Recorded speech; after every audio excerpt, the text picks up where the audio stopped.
ꯅꯨꯡꯁꯤꯕꯤꯗꯨꯅ Manipuri entertainment ꯆꯦꯅꯦꯜꯕꯨ subscribe ꯑꯃꯁꯨꯡ like ꯇꯧꯕꯤꯔꯝꯃꯨ꯫ Channel ꯑꯁꯤꯅ ꯉꯁꯤꯁꯨ ꯃꯌꯥꯝꯕꯨ ꯏꯀꯣꯛꯅꯣꯅ ꯈꯣꯏꯔꯝꯖꯔꯤ꯫ ꯃꯍꯧꯁꯥꯒꯨꯝ ꯉꯁꯤꯁꯨ ꯑꯩꯒꯤ ꯅꯨꯡꯁꯤꯖꯔꯕ ꯁꯕꯁꯀ꯭ꯔꯥꯏꯕꯔꯁꯤꯡꯅ ꯊꯥꯕꯤꯔꯛꯄ ꯃꯅꯤꯄꯨꯔꯤ ꯍꯣꯔꯔ ꯁ꯭ꯇꯣꯔꯤ ꯑꯅꯧꯕ ꯑꯃꯃꯨꯛ ꯃꯌꯥꯝꯒꯤꯗꯃꯛꯇ ꯄꯨꯗꯨꯅ ꯂꯥꯛꯆꯔꯤ꯫ ꯋꯥꯔꯤ ꯑꯁꯤꯕꯨ ꯂꯥꯟꯊꯣꯛꯆꯔꯛꯄ ꯃꯇꯝꯗ ꯁꯣꯏꯈꯤ ꯂꯥꯟꯈꯤꯕ ꯌꯥꯎꯔꯕꯁꯨ ꯃꯌꯥꯝꯗ ꯉꯥꯛꯄꯤꯅꯕ ꯍꯥꯏꯖꯔꯤ꯫ ꯐꯔꯦ ꯑꯗꯨꯗꯤ ꯃꯌꯥꯝ ꯋꯥꯔꯤꯁꯤ ꯍꯧꯅꯕ ꯇꯧꯖꯔꯒꯦ꯫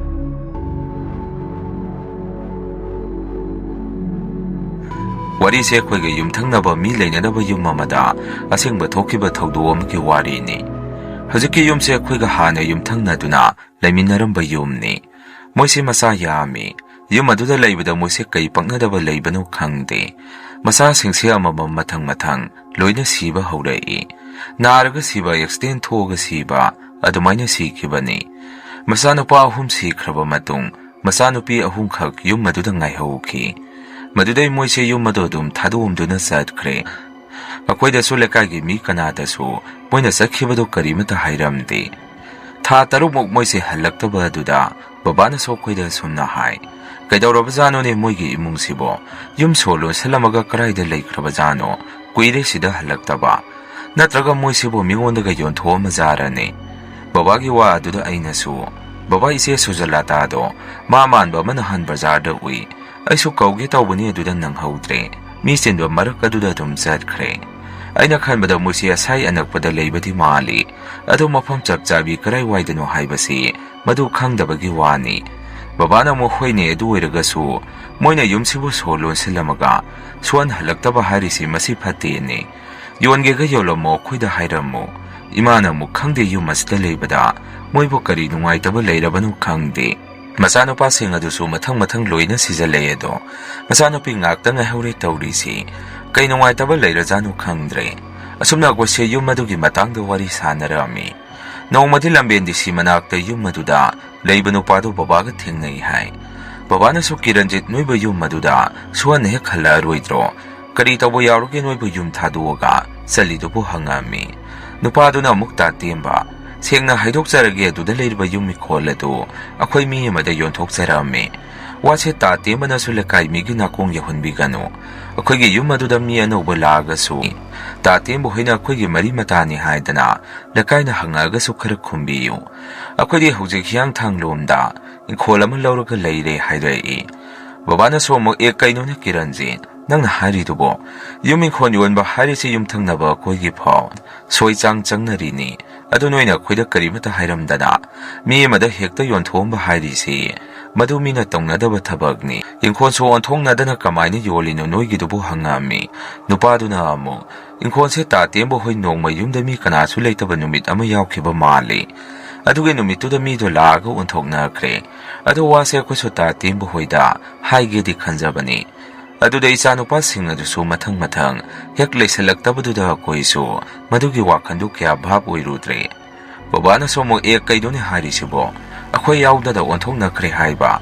ꯏꯪꯈꯣꯜ ꯑꯗꯨ ꯀꯔꯅꯖꯤꯠ ꯅꯪꯒꯤ ꯋꯥꯁꯤꯕꯣ ꯂꯩꯕꯥꯛ ꯃꯆꯥ ꯇꯥꯕ ꯈꯔꯗꯤ ꯋꯥꯠꯂꯤꯗ꯫ ꯑꯩꯅ ꯍꯥꯏꯔꯤꯁꯤ ꯑꯃꯒꯤ ꯍꯥꯏꯕ ꯅꯠꯇꯦ, ꯅꯤꯌꯣꯝꯗ ꯊꯕꯛ ꯇꯧꯁꯤ ꯍꯥꯏꯕꯅꯤ꯫ ꯑꯗꯣ ꯑꯃꯨꯛꯀ ꯑꯩꯈꯣꯏꯒ ꯌꯥꯎꯅ ꯑꯣꯟꯊꯣꯛꯃꯤꯟꯅꯗꯕ ꯌꯥꯔꯣꯏ꯫ ꯅꯣꯡꯃ ꯃꯤꯗꯣ ꯅꯪꯒ ꯑꯃꯨꯛ ꯂꯥꯛꯈꯣ, ꯑꯗꯨꯗ ꯑꯩꯁꯨ ꯏꯆꯥꯁꯤꯡꯁꯨ ꯌꯥꯎꯍꯟꯅꯤ꯫ ꯑꯗꯨꯒ ꯑꯃꯅ ꯀꯩꯒꯤꯅꯣ ꯅꯣꯏꯅ ꯏꯪꯈꯣꯜꯗꯣ ꯌꯣꯟꯊꯣꯛꯑꯝꯃꯤꯗꯣ ꯍꯪꯉꯝꯃꯤ꯫ ꯅꯨꯄꯥ ꯑꯗꯨꯅ ꯑꯃꯨꯛ, ꯇꯥꯇꯦꯝꯕ ꯀꯩꯁꯨ ꯇꯧꯗꯦ, ꯁꯨꯝ ꯑꯩꯈꯣꯏꯁꯨ ꯃꯐꯝ ꯑꯃꯗ ꯑꯃꯨꯛ ꯂꯩꯔꯨꯔꯒꯦꯅ ꯇꯧꯕꯅꯤ꯫ ꯑꯗꯣ ꯃꯤꯗꯣ ꯑꯩꯒ ꯑꯃꯨꯛ ꯅꯣꯡꯃ ꯂꯥꯛꯑꯒꯦ, ꯑꯗꯨꯒ ꯑꯃꯨꯛ ꯑꯣꯟꯊꯣꯛꯃꯤꯟꯅꯔꯁꯤ꯫ ꯅꯅꯥꯎꯁꯨ ꯈꯪꯉꯤ ꯑꯩꯅ ꯇꯧꯔꯤꯗꯣ ꯈꯔ ꯁꯣꯏꯔꯦ ꯍꯥꯏꯕꯗꯣ꯫ ꯑꯗꯨꯕꯨ ꯇꯥꯇꯦꯝꯕ ꯅꯅꯥꯎꯅꯗꯤ ꯃꯤꯉꯣꯟꯗ ꯏꯪꯈꯣꯜ ꯑꯗꯨ ꯌꯣꯟꯈ꯭ꯔꯒꯁꯨ ꯃꯤꯒꯤ ꯁꯔꯨꯛꯇꯤ ꯀꯥ ꯍꯦꯟꯅ ꯁꯣꯛꯆꯟꯅ ꯑꯔꯥꯟꯕ ꯊꯕꯛꯇꯤ ꯇꯧꯖꯔꯝꯗꯕꯅꯤ꯫ ꯐꯔꯦ ꯑꯩ ꯅꯣꯡꯃ ꯃꯤꯗꯨꯒ ꯂꯥꯛꯑꯒꯦ, ꯊꯕꯛ ꯑꯃ ꯆꯠꯆꯔꯝꯕꯅꯤ ꯑꯩ ꯑꯃꯨꯛ ꯆꯠꯂꯒꯦ꯫ ꯑꯁꯨꯝꯅ ꯃꯐꯝ ꯑꯗꯨꯗ ꯕꯕꯥꯒꯤ ꯃꯤꯑꯣꯏ ꯑꯗꯨꯒ ꯊꯦꯡꯅꯔꯝꯃꯤ꯫ ꯑꯗꯨꯃꯥꯏꯅ ꯊꯦꯡꯅꯈꯤꯕ ꯅꯨꯃꯤꯠ ꯑꯗꯨꯗꯒꯤ ꯍꯧꯖꯤꯛꯀꯤ ꯃꯤꯑꯣꯏꯁꯤ ꯑꯃꯨꯛ ꯍꯟꯅ ꯂꯥꯛꯈꯤꯗ꯭ꯔꯦ, ꯊꯦꯡꯁꯨ ꯊꯦꯡꯅꯈꯤꯗ꯭ꯔꯦ꯫ ꯌꯨꯝ ꯑꯗꯨꯗꯁꯨ ꯏꯪꯈꯣꯜ ꯑꯗꯨꯕꯨ ꯅꯧꯅ ꯂꯩꯔꯤꯕ ꯃꯤꯑꯣꯏꯁꯤꯡ ꯑꯗꯨꯁꯨ ꯅꯣꯡꯃꯇ ꯂꯥꯛꯇꯦ꯫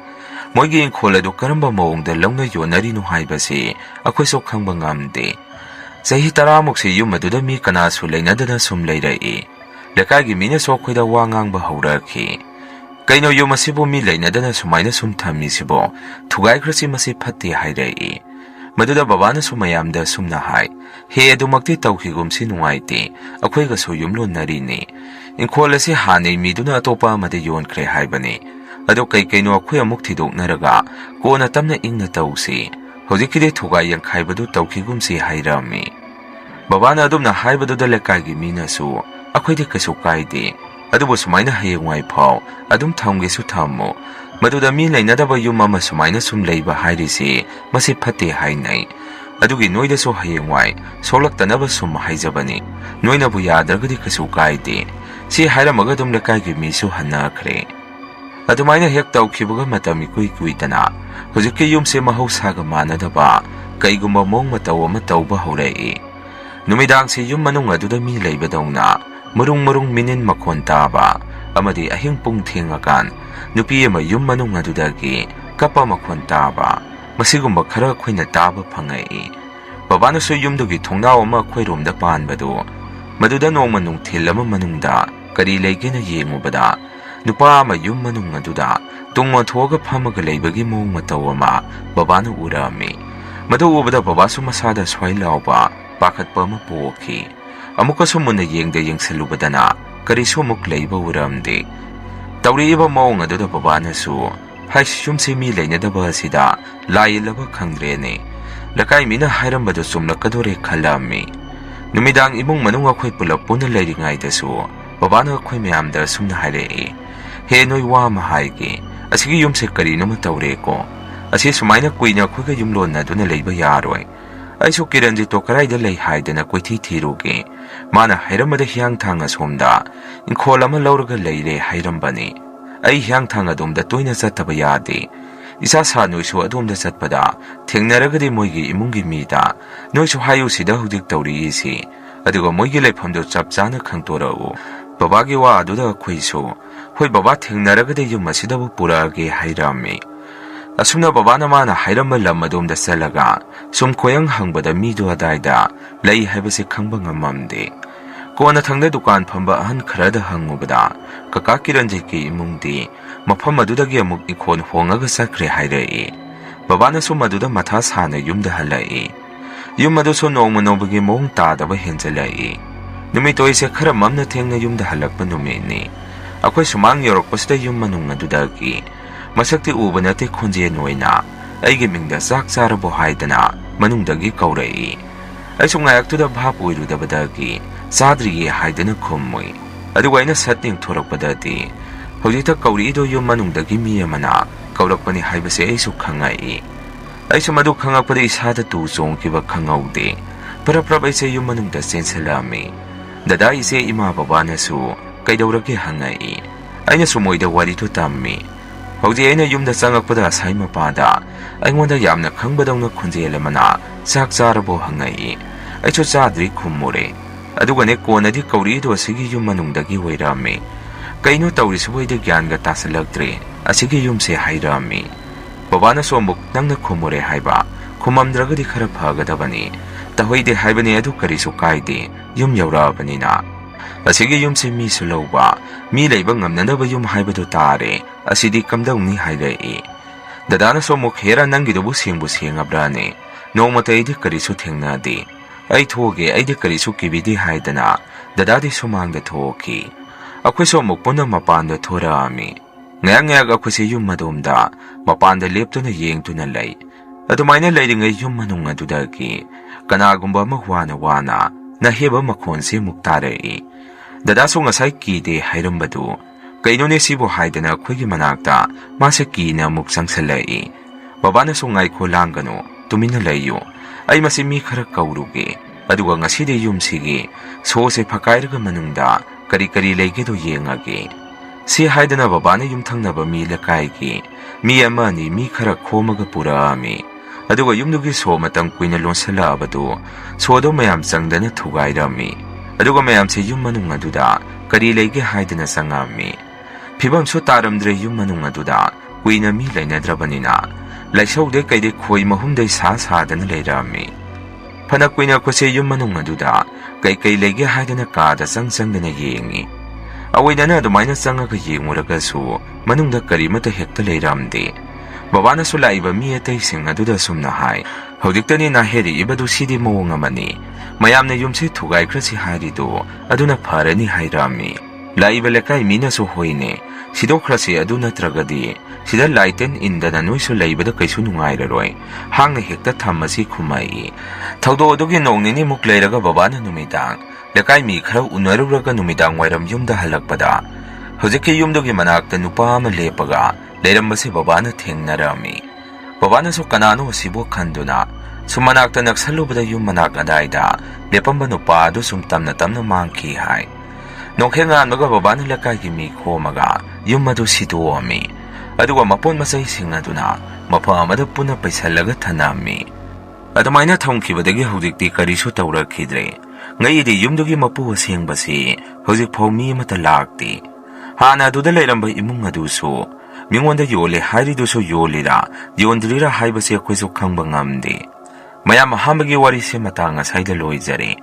Anisubo warisi muk mayamda khudun tamjari. Aigi mingse thoibi kauzai. Warisi aigi imungda sengba thokiba, yamna nungaitaba thamoi sokpa warini. Aigi isilinause ani khaktani. Babaga khoi mari khakta leijabani. Kakao hiso khoiga yumthangnaraga leirami. Pupu amadi ibongna lanthumsi, baba hoige khara thambirami. Kakase thainadagi yuda ngauba, nisa saba mi ama oirami. Aduna pupuna lanthum mayamba, babagi mingda loina onsanbirami. Adubo kakagi luhongba thabak thorom thorakpadadi, babana loina mating tawbirami. Nongmadi kakase yu ngausalaga khoigida laami. Babana so kaka lakpa ubaduda, kaidawrage nangna ayuksida laisibo, nonganbaga yudubo thaksalurabo. Babana adumna hairubududa kakanasu, yu thaktragadi aidi kaidawdoino, aigi ningba kaiba ma leibagi thakpani. Babana so kari nungaitaba leige, nangba aingonda hairau. Babana adumna hek hairubuda kakasu, yamna saungna sumna khumai.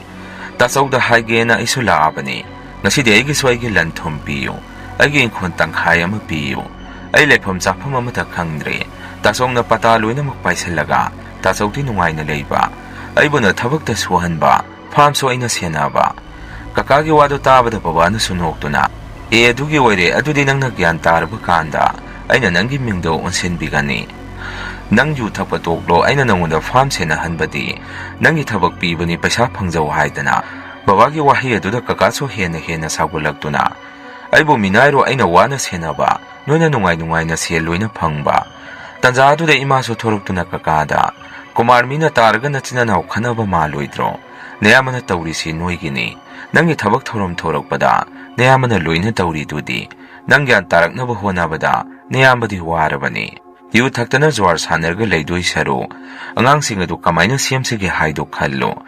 Pikling aidagi nasa sing adu phajana semauragadi, yamna waroidorini. Idom sa su thoraktuna imana nganglibada tabadagi, asumna khumai. Isena hariba wado kusuloina khangi.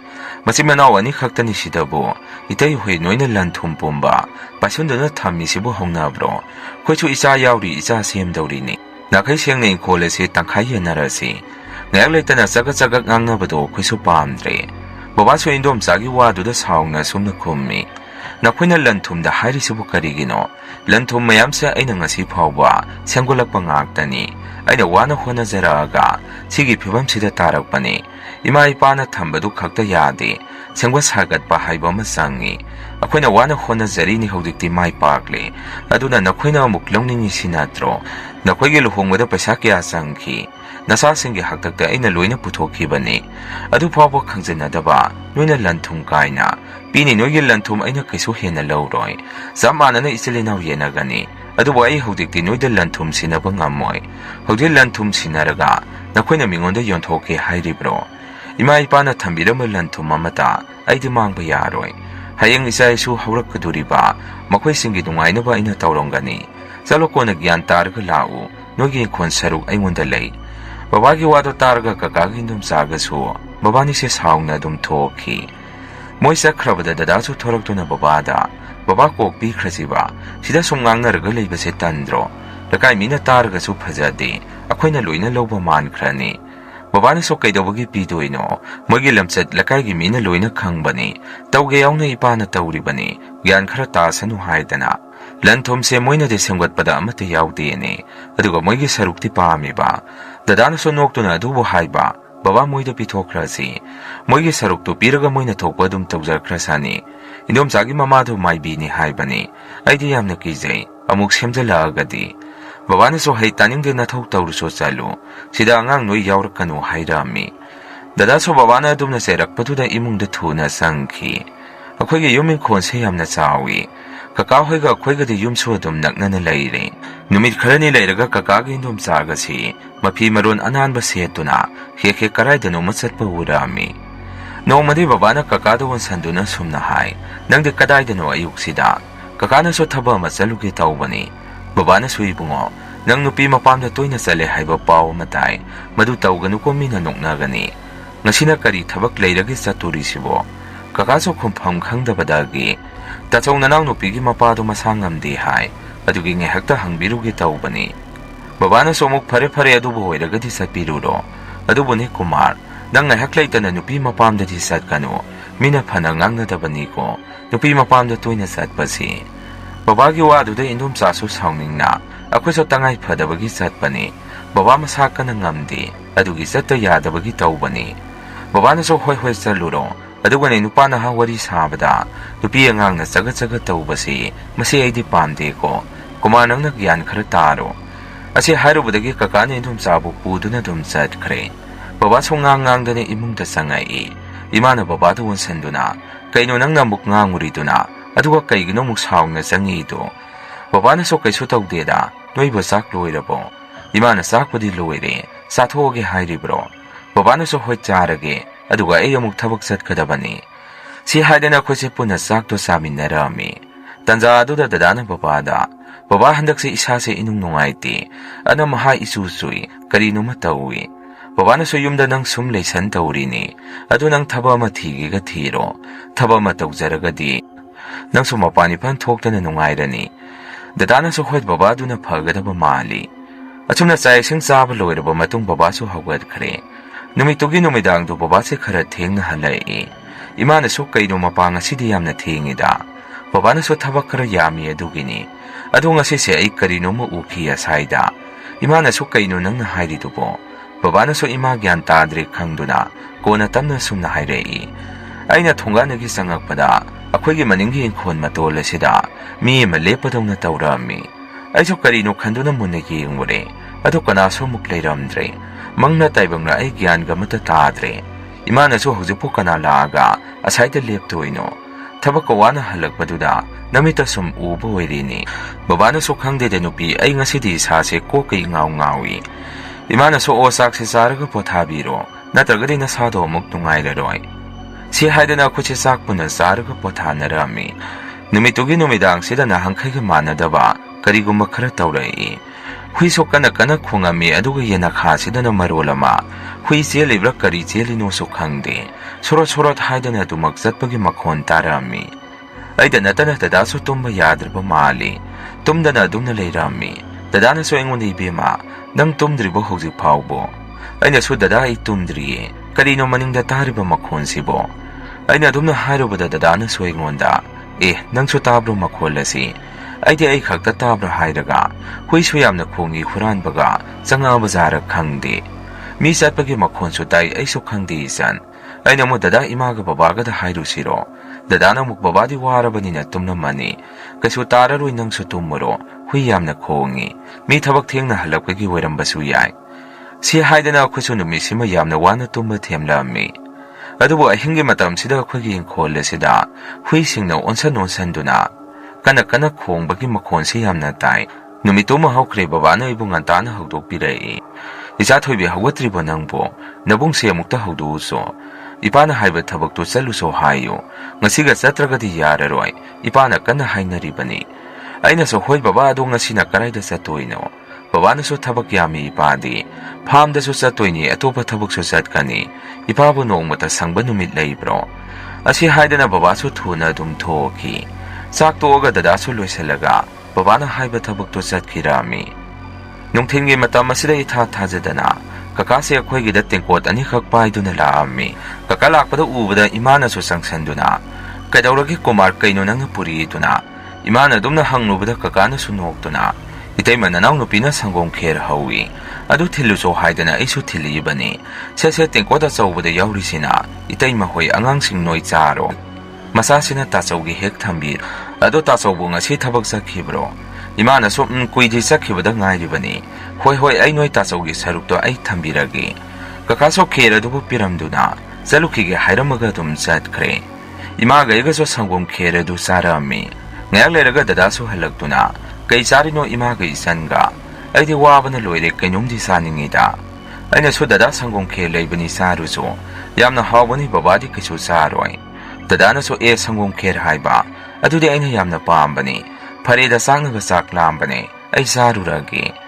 Asumna babagi saruk thamba kheredu dadana loina sakhirami dada so mapanda thoraktuna ingonda isan yamna hawi karaidagi sangom kheno aina so dada kakana thilambani indom sana hawi haidana dadana muk indom sa sidi yamna haiba jani phare adudi ai song hakta potharu khige isa se yamna ware aina so hoi dada si haidana ai so changaktuna imaga sakhumda sak thongami Sai sing thongba loisalami babaso halaktuna isa thoibi sing kita puthora o noi namana sabu saka loidribo imana so loire sarge hairibro babana so sara dabani kaino nachanu padi karai da sat khre madudaina baba dadadi ware haidana tumlibani babana so muki he numidang sida hing tumba yara roine amukta haudu so chalu sak sara si hairu so aiso hoit haidana dadagi kada sangduna Dadabu hauduomi. Dada soina haudokpadu tabadagi. Isa naidi sakto chaningdre. Isa se karino may tawtawi. Tok lawi kaigino khangde. Masagi sangom kheradu. Saru bayraso khangde. Pukasi tantangkalaga karino matawi. Pawaganoy hana saramo. Ay huren lamaga saragi. Ay so hoy haidona torokto na sakumda muksangay. Imana ingonda sumna hangay. Nang dadadi laabo. Hagwalagdribo mabo. Aina so ima dadadu saningdre haye.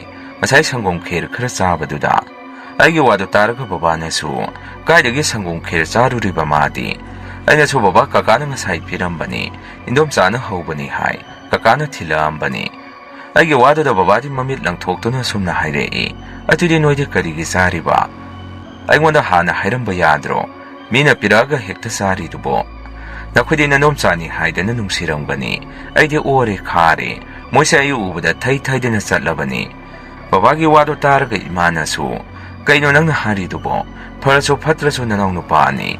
Mina taraga kay khandoino. Mi angangduna haraw. Ngasi kak pijarambatuda. Imagi wado da babana so sauna sumna kumai. Hay ngasi kak pirakpaduda ni ay nakirisi. Hanak tinupi mapamda yamna chatlabani moisi. Pata loksing kay loina haijalamani. Ngasi were matungda di sagano. Asumna wari sa-saduna ko sak sabada loiselli. Tabak pumba loiraga ina dadagi kada sangubada. Dadasi masina kari-karino khangdaba. Murung sonduna leirami. Ay so kaino khanduna dadagi manakta sangsanduna. Dadabu hogdoami. Ay na dumna hogdoobada dadasi puk hogalai. Ay so dumna taurokpaduda khangpe khangi. Ay na khangbaduda dadasu noktuna. Karibita khangino. Ay mapanda thokige tumuro nangsu thenga kansida kaidawrino. Si haramduna dadaso thuna mapanda dum thokre. Aiso karino dadagi mongsibo. Nangkaiga manadi khalami. Adubo aingonda laknaribo ningdana. Aiso phamungda sangduna dum tumlami. Aiso thabaka wabani tumthakibadagi mikap thoamdi. Sorok mapango oibaga huinaga khongbaga. Gari chemba makhonsu yamna tai. Nongan pungan bagi tawrokpaduda. Aiso mikapse thorami. Mapan thokninge haidana thuna ise thorami. Aina mapan thokpa loiraga onthorakpada. Lamna sangoi sida mi ma leiribado aina urami. Aisu kaino khanduna sangsalaga yengobada. Dadadi sangoi aduda thori yanduna leirami. Aisu madu ubada khangduna koilaw lawi. Babaga imaga su thoraktuna. Ibe makaidawrake nang nakana lawriduna. Aisu dadana thori yalibaduda. Kutsina thinduna taami. Babaga imaga su dadabu ubaduda. Babana dadagi makhongdubo. Inkhatuna kaptuna lawrami. Adumna tawbaduda lekaygi miyamsu laktuna. Dadagi asiba hakchangdubu lawtharami. Akhwasu nungaitana yamna kapami. Kuina thambadi yadabanina. Dadagi mathaw mangamsu dum pangthokre.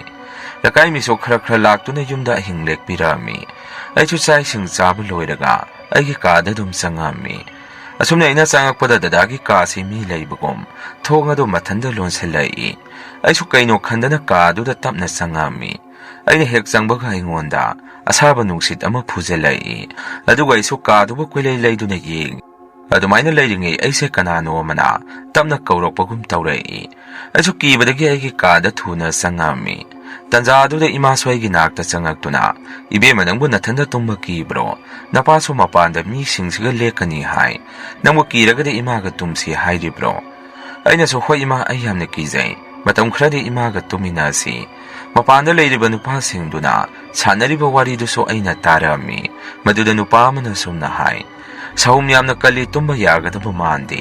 ꯍꯧꯖꯤꯛ ꯑꯩꯅ ꯃꯅꯤꯡꯗ ꯁꯤꯡꯇꯦꯛ ꯑꯃ ꯂꯧꯕ ꯆꯪꯉꯨꯕꯗ ꯑꯩꯒꯤ ꯇꯨꯡꯗ ꯀꯔꯤꯅꯣꯃ ꯁꯝꯃꯒ ꯆꯠꯈꯤꯕꯗꯨ ꯑꯗꯨꯃꯥꯏꯅ ꯇꯧꯏ꯫ ꯑꯣꯟꯊꯣꯛꯑꯒꯅ ꯌꯦꯡꯉꯨꯔꯒꯅ ꯀꯔꯤꯁꯨ ꯂꯩꯔꯝꯗꯦ꯫ ꯇꯟꯗꯨꯔꯤ ꯑꯗꯨꯃꯥꯏꯅ ꯃꯣꯏꯅ ꯉꯥꯡꯅꯔꯤꯕꯗꯨ ꯑꯩꯅ ꯃꯅꯨꯡꯗꯒꯤ ꯇꯥꯔꯝꯃꯤ꯫ ꯃꯗꯨꯗ ꯑꯩꯁꯨ ꯏꯃꯥꯗ ꯑꯣꯟꯁꯟꯗꯨꯅ, "ꯏꯃꯥ, ꯑꯩꯅ ꯗꯗꯥꯒꯤ ꯀꯥꯗ ꯆꯪꯉꯨꯕꯅꯤ."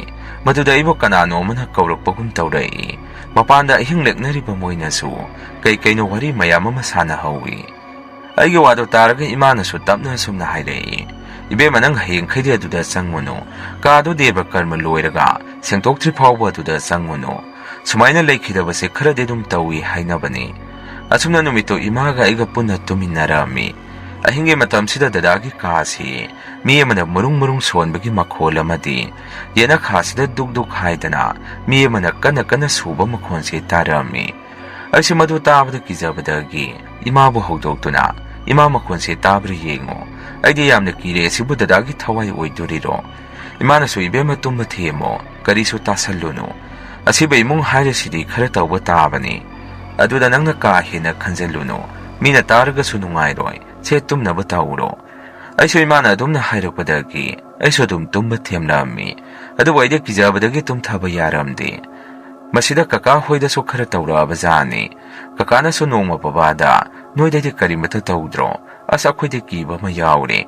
ꯀꯀꯥꯒꯤ ꯋꯥ ꯑꯗꯨꯗ ꯕꯕꯥꯁꯨ ꯗꯗꯥ ꯂꯩꯇꯕꯒꯤ ꯃꯊ꯭ꯋꯥꯏꯒ ꯅꯨꯡꯉꯥꯏꯇꯅ ꯂꯩꯕꯗꯨꯗ ꯀꯀꯥꯗ ꯁꯨꯝꯅ ꯍꯥꯏ, "ꯀꯩꯗꯧꯔꯦ ꯍꯥꯏꯕꯅꯣ ꯑꯗꯨ ꯇꯧꯔꯒ? ꯅꯣꯏ ꯌꯨꯝꯁꯦ ꯊꯥꯗꯣꯛꯑꯒ ꯆꯠꯂꯒꯦ ꯍꯥꯏꯔꯤꯔꯣ?" ꯑꯗꯨꯃꯥꯏꯅ ꯕꯕꯥꯅ ꯍꯥꯏꯕꯗꯨꯗ ꯀꯀꯥꯗꯣ ꯇꯨꯃꯤꯟꯅ ꯆꯠꯈꯤ ꯍꯥꯏ, ꯋꯥ ꯃꯈꯥ ꯇꯥꯔꯝꯗꯅ꯫ ꯑꯍꯤꯡ ꯈꯨꯗꯤꯡꯒꯤꯁꯨ ꯈꯨꯖꯥꯝ ꯍꯩꯗꯣꯛꯄꯒꯤ ꯃꯈꯣꯜ ꯑꯃꯗꯤ ꯃꯤ ꯑꯃꯅ ꯃꯔꯨꯡ ꯁꯣꯟꯗꯨꯅ ꯋꯥ ꯉꯥꯡꯕꯒꯤ ꯃꯈꯣꯜ ꯀꯌా ꯑꯃ ꯇꯥꯔꯝꯃꯤ꯫ ꯅꯣꯡꯃꯗꯤ ꯅꯨꯃꯤꯗꯥꯡꯗ ꯑꯩꯁꯦ ꯈꯨꯖꯥꯝ ꯍꯩꯗꯣꯛꯄ ꯊꯣꯔꯛꯄꯗ ꯑꯩꯈꯣꯏꯒꯤ ꯍꯩꯅꯧꯖꯣꯝ ꯃꯈꯣꯡ ꯑꯁꯤꯗ ꯃꯤ ꯑꯃꯒꯤ ꯁꯑꯣꯡ ꯁꯥꯗꯥꯒꯨꯝ ꯀꯩꯒꯨꯝꯕ ꯑꯃ ꯂꯦꯞꯄꯤꯕꯗꯣ ꯑꯩꯅ ꯎꯔꯝꯃꯤ꯫ ꯑꯩꯁꯨ ꯀꯩꯅꯣꯅꯦ, ꯑꯁꯤꯕꯨ ꯃꯤ ꯅꯠꯇ꯭ꯔꯅꯦ? ꯁꯤ ꯈꯟꯗꯅ ꯑꯩꯁꯦ ꯃꯅꯥꯛꯇꯨꯗ ꯆꯪꯁꯟꯗꯨꯅ ꯌꯦꯡꯉꯝꯃꯤ꯫ ꯑꯗꯨꯝꯅ ꯌꯦꯡꯉꯨꯕꯗ ꯍꯧꯖꯤꯛꯇ ꯎꯈꯤꯕ ꯃꯤꯗꯨ ꯃꯅꯥꯛ ꯀꯗꯥꯏꯗ ꯂꯩꯔꯝꯗꯦ꯫ ꯑꯩꯁꯨ ꯀꯩꯅꯣꯅꯦ, ꯍꯧꯖꯤꯛꯇ ꯑꯩꯅ ꯎꯈꯤꯕꯗꯨꯕꯨ ꯀꯩꯝꯇꯁꯨ ꯂꯩꯕ ꯎꯗꯦ꯫ ꯃꯃꯤ ꯑꯃ ꯇꯥꯈꯤꯕꯗꯨ ꯃꯥꯡꯈ꯭ꯔꯦ꯫ ꯑꯁꯨꯝꯅ ꯑꯩꯁꯦ ꯀꯤꯖꯔꯛꯄꯗꯒꯤ ꯏꯃꯨꯡꯗ ꯊꯨꯅ ꯑꯃꯨꯛ ꯆꯪꯉꯝꯃꯤ꯫ ꯏꯃꯥꯁꯨ ꯑꯩꯕꯨ ꯎꯕꯗ ꯏꯃꯥꯅ, "ꯀꯩꯗꯧꯔꯒꯦ ꯏꯕꯦꯝꯃ, ꯈꯨꯖꯥꯝ ꯍꯩꯗꯣꯛꯄ ꯊꯣꯛꯄꯕꯨ ꯑꯗꯨꯛ ꯌꯥꯝꯅ ꯀꯨꯏꯔꯤꯗꯨꯕꯣ?" ꯑꯩꯅꯁꯨ, "ꯏꯃꯥ, ꯑꯗꯨꯒꯤ ꯅꯠꯇꯦ. ꯑꯁꯤꯗ ꯃꯤꯒꯤ ꯁꯑꯣꯡ ꯁꯥꯗꯥ ꯃꯥꯟꯕ ꯑꯃ ꯂꯦꯞꯇꯨꯅ ꯂꯩꯔꯝꯃꯤ. ꯑꯩꯅ ꯆꯪꯁꯟꯗꯨꯅ ꯌꯦꯡꯉꯨꯕꯗꯗꯤ ꯀꯅꯥꯁꯨ ꯂꯩꯔꯝꯗꯦ." ꯏꯃꯥꯅꯁꯨ ꯑꯃꯨꯛ, "ꯏꯕꯦꯝꯃ, ꯅꯪꯕꯨ ꯑꯗꯨꯒꯨꯝꯕꯗ ꯈꯜꯂꯒ ꯂꯩꯔꯕꯣ? ꯎꯔꯒꯁꯨ ꯆꯪꯉꯨꯅꯨ. ꯐꯠꯇ ꯅꯨꯡꯗ ꯊꯣꯛꯑꯒꯗꯤ ꯀꯝꯗꯧꯅꯤ? ꯅꯪ ꯏꯃꯥꯅ ꯍꯥꯏꯕꯁꯤ ꯈꯔꯗꯤ ꯏꯜꯂꯨ." ꯑꯁꯨꯝꯅ ꯋꯥꯔꯤ ꯁꯥꯔꯤꯉꯩꯗ ꯑꯩꯈꯣꯏꯒꯤ ꯆꯥꯛꯁꯪꯒꯤ ꯊꯣꯡꯅꯥꯎ ꯑꯗꯨꯗ ꯃꯤ ꯑꯃꯅ ꯊꯣꯡꯗꯨ ꯂꯣꯟꯁꯤꯟꯕꯒꯨꯝ ꯃꯈꯣꯟꯁꯤ ꯊꯣꯔꯛꯏ꯫ ꯏꯃꯥꯒ ꯑꯩꯒꯁꯨ ꯈꯪꯄ꯭ꯔꯦꯛ ꯈꯪꯉꯝꯃꯤ꯫ ꯏꯃꯥꯅ, "ꯏꯕꯦꯝꯃ, ꯊꯣꯡꯅꯥꯎꯁꯤ ꯏꯃꯥ ꯂꯣꯟꯁꯜꯂꯨꯒꯦ. ꯀꯔꯤꯅꯣ ꯌꯨꯝ ꯑꯁꯤꯗ ꯇꯧꯔꯤꯏꯁꯤ?" ꯏꯃꯥꯁꯨ ꯈꯥꯡꯕ ꯉꯝꯗ꯭ꯔꯦ꯫ ꯇꯟꯖꯥ ꯑꯗꯨꯗ ꯕꯕꯥꯁꯨ ꯆꯪꯉꯛꯇꯨꯅ, "ꯅꯣꯏꯕꯨ ꯆꯥꯛꯀ ꯂꯣꯏꯅꯔꯕꯣ? ꯂꯩꯔꯤꯕ ꯃꯌꯥꯝꯁꯦ ꯆꯥꯛ ꯂꯥꯝꯃꯝꯃꯅꯤ. ꯏꯃꯥꯒ ꯑꯩꯒꯅꯁꯨ ꯂꯣꯏꯔꯦ ꯊꯤꯔꯛꯑꯒꯦ."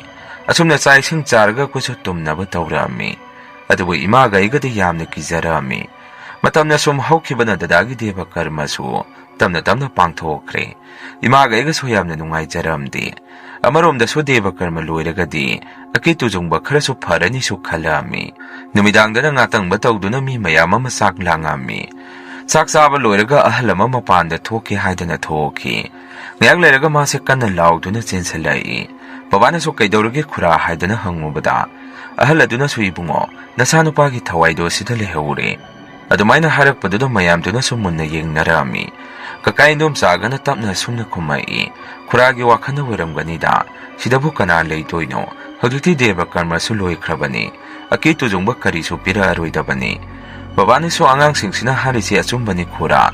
ꯈꯨꯔꯥꯅ ꯍꯦꯟꯅ ꯈꯟꯖꯤꯟꯕꯒꯤ ꯑꯣꯏꯔꯝꯒꯅꯤ. ꯀꯔꯤꯁꯨ ꯇꯧꯔꯣꯏꯗ." ꯑꯍꯜ ꯑꯗꯨꯅꯁꯨ, "ꯏꯕꯨꯡꯉꯣ, ꯑꯩ ꯆꯠꯂꯒꯦ. ꯑꯩ ꯁꯤꯗ ꯀꯨꯏꯅ ꯂꯩꯅꯤꯡꯗ꯭ꯔꯦ. ꯑꯩꯅ ꯍꯥꯏꯕ ꯊꯥꯖꯧ. ꯅꯣꯏꯒꯤ ꯏꯃꯨꯡꯁꯦ ꯁꯣꯏꯗꯅ ꯀꯔꯤꯅꯣꯃꯗꯤ ꯇꯧꯔꯛꯑꯅꯤ." ꯁꯤ ꯍꯥꯏꯔꯝꯗꯨꯅ ꯑꯍꯜ ꯑꯗꯨꯁꯨ ꯊꯨꯅ ꯆꯠꯈꯤ꯫ ꯃꯌꯥꯝꯁꯨ ꯆꯥꯛ ꯏꯁꯤꯡ ꯆꯥꯕ ꯂꯣꯏꯔꯗꯨꯅ ꯂꯣꯏꯅ ꯍꯟꯅꯈ꯭ꯔꯦ꯫ ꯀꯀꯥ ꯏꯟꯗꯣꯝꯆꯥꯒꯁꯦ ꯆꯪꯉꯛꯇꯨꯅ, "ꯑꯗꯨꯗꯤ ꯇꯥꯆꯧ, ꯑꯩꯈꯣꯏꯁꯨ ꯍꯟꯈ꯭ꯔꯒꯦ. ꯋꯥꯔꯦ ꯉꯁꯤꯗꯤ ꯊꯕꯛ ꯃꯌꯥꯝꯁꯦ ꯇꯧꯕꯗ."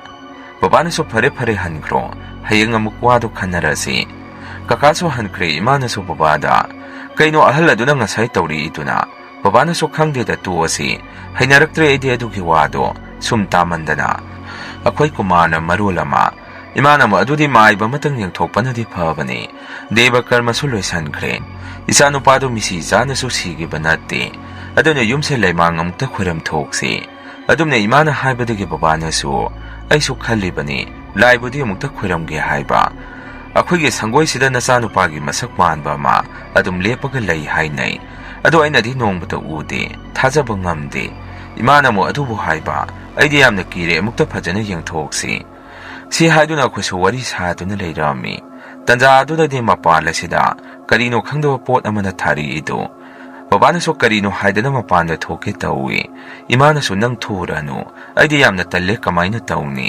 ꯁꯨꯃꯥꯏꯅ ꯁꯨꯝ ꯇꯧꯔꯒꯗꯤ ꯑꯩꯗꯤ ꯂꯩꯕ ꯉꯝꯂꯔꯣꯏ ꯕꯕꯥꯅꯁꯨ ꯉꯁꯤꯒꯤꯗꯤ ꯋꯥꯔꯨꯔꯅꯨ ꯋꯥꯅ ꯈꯥꯡꯅꯁꯤ ꯑꯗꯨꯒ ꯍꯌꯦꯡꯗꯣ ꯑꯩ ꯃꯥꯏꯕ ꯑꯃ ꯀꯧꯔꯨꯔꯒꯦ ꯁꯨꯝꯅ ꯑꯩꯈꯣꯏꯁꯨ ꯅꯨꯃꯤꯠꯇꯨꯃ ꯌꯥꯝꯅ ꯋꯥꯅ ꯈꯥꯡꯉꯝꯃꯤ ꯎꯆꯤꯟꯅꯥꯆꯤꯟ ꯅꯨꯃꯤꯠꯇꯨ ꯍꯧꯈ꯭ꯔꯦ ꯅꯣꯡꯉꯥꯟꯕꯒ ꯕꯕꯥꯁꯦ ꯍꯧꯒꯠꯇꯨꯅ ꯃꯥꯏꯕ ꯑꯃ ꯄꯨꯗꯨꯅ ꯂꯥꯛꯑꯝꯃꯤ ꯃꯥꯏꯕꯗꯨꯅꯁꯨ ꯑꯩꯈꯣꯏꯒꯤ ꯌꯨꯝ ꯍꯦꯛ ꯆꯪꯉꯛꯄꯗ ꯁꯨꯝꯅ ꯍꯥꯏ ꯅꯣꯏꯒꯤꯁꯤꯗꯤ ꯂꯥꯏ ꯐꯠꯇꯕꯒꯤ ꯁꯧꯝ ꯌꯥꯝꯅ ꯀꯜꯂꯤ ꯑꯗꯨꯒ ꯃꯥꯏꯕꯗꯨꯅ ꯁꯨꯝ ꯌꯦꯡꯉꯝꯃꯤ ꯐꯅ ꯀꯨꯏꯅ ꯌꯦꯡꯉꯕ ꯃꯇꯨꯡꯗ ꯁꯨꯝꯅꯁꯨ ꯑꯃꯨꯛ ꯍꯥꯏꯔꯛꯏ ꯏꯕꯨꯡꯉꯣ ꯅꯣꯏꯒꯤꯁꯦ ꯅꯛꯅꯕ ꯃꯔꯤꯅ ꯐꯠꯇꯕ ꯄꯣꯠꯁꯦꯝ ꯇꯧꯁꯜꯂꯛꯄꯗꯒꯤ ꯇꯧꯔꯤꯅꯤ ꯑꯅꯛꯄ ꯃꯤꯅꯅꯤ ꯃꯤꯅ ꯂꯝꯗꯒꯤ ꯀꯔꯤꯅꯣꯃ ꯄꯨꯔꯛꯑꯒ ꯅꯣꯏꯒꯤ ꯏꯪꯈꯣꯜꯗ ꯀꯤꯅꯕ ꯅꯣꯏ ꯂꯩꯕ ꯉꯝꯗꯅꯕ ꯀꯔꯤꯅꯣꯃ ꯇꯧꯁꯟꯕꯤꯈ꯭ꯔꯦ ꯃꯗꯨ ꯀꯅꯥꯒꯨꯝꯕ ꯑꯃꯅ ꯊꯦꯡꯅꯈ꯭ꯔꯦ ꯊꯧꯗꯣꯛ ꯋꯥꯊꯣꯛ ꯀꯩ ꯊꯣꯛꯈ꯭ꯔꯒꯦ ꯍꯪꯉꯛꯏ ꯕꯕꯥꯅꯁꯨ ꯃꯥꯏꯕ ꯑꯗꯨꯗ ꯄꯥꯕꯨꯡ ꯏꯆꯥꯅꯨꯄꯥꯒꯤ ꯗꯦꯕ ꯀꯔꯃ ꯂꯣꯏꯈꯤꯕꯗ ꯉꯥꯏꯔꯤ ꯀꯩꯅꯣꯅꯦ ꯍꯥꯏꯔꯤꯁꯤꯕꯣ ꯑꯗꯨꯗꯤ ꯏꯆꯥꯅꯨꯄꯥꯗ ꯗꯁꯥꯗꯣ ꯇꯥꯈ꯭ꯔꯕ ꯖꯥꯔꯣ ꯃꯥꯏꯕꯗꯨꯅ ꯑꯃꯨꯛ ꯇꯥꯈ꯭ꯔꯦ ꯅꯆꯥꯅꯨꯄꯥꯗ ꯃꯥꯅ ꯑꯣꯏꯅ ꯊꯦꯡꯅꯈ꯭ꯔꯦ